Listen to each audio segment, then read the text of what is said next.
So I've been playing speed builders for a really long time, and the one thing that I'm well known for in the community is making good strategies. But now, I'm here to reveal my big secret and tell you that at the heart of every single ridiculous strategy I've ever come up with lies one key component that's the common thread.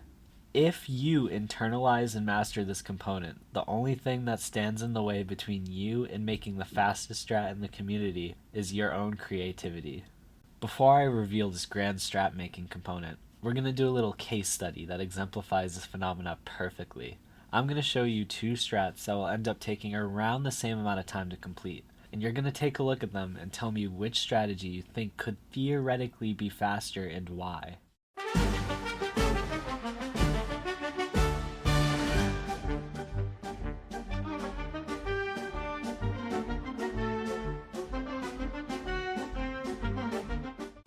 Did you catch it? Let's look again. Right here. This seemingly inconsequential fall that Puma did is the key difference here that can save hundreds of milliseconds between these two strats.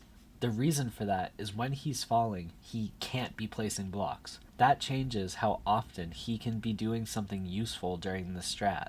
Let's say two players average 10 clicks per second. If player 1 is using a strategy that lets him place blocks 95% of the time, and player 2 has a strategy that lets him place blocks 80% of the time, there's going to be a certain time gain squeaked out by the player with less downtime because he can be using that CPS to place blocks more often.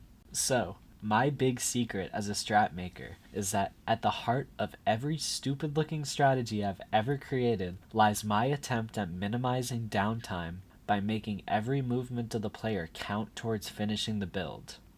Now that I revealed it, I'm also going to give you guys a few smaller tips that go along with prioritizing movement. The first tip is that most of the time, placing a few extra blocks is going to be worth it over making extra moves. A great and simple example of this is the shovel build that used to be on Mineplex. Notice how in this strategy, I place the middle first, then the side, then walk around to the other side and finish off the build.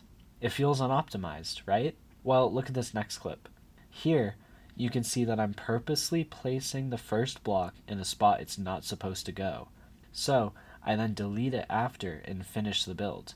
That one wrong block saves so much time than doing all that walking, meaning the amount of wasted time here is much lower. Another thing to think about is aim. Unless you happen to be an aim god, and I know we have a few of those in the community, being careful with the amount of aim you interject into the build in pursuit of movement might also be something to think about. A lot of this stuff really comes down to preference at the end of the day, and although for every player minimizing movement is a helpful tip, the extent to which your strategies are aim heavy versus CPS heavy is totally case by case, and the most important thing above all is that the strategy is comfortable for you, and that you feel confident using that sweet muscle memory to get those world records. The final thing I want to mention is that too much of a good thing can be a bad thing. The example I'm thinking of here is this absolutely dumb strat I came up with for one of the most simple builds on Mineplex. Notice how it really plays into this idea of minimizing downtime by making every millisecond count towards doing something that finishes the build. All that being said, at the end of the day I simply couldn't do this strat faster than something more casual. That's because it was clunky, the aim was too difficult for me, and it was overall just inconsistent. Don't be afraid to toe the line between what is reasonable and what is outright stupid, because I've certainly crossed that line many times. But I've also managed to find ridiculous and convoluted strats through this process that have won me world records. I would say to not err on the side of caution, rather be wary that this might happen to you and be ready to take a step back if it does and rethink the strategy that you're making. Overall, just have fun, be creative, and send me all of your strats so we can work on stuff. That's all for this video. I hope I helped you, and I'll see you in the next one.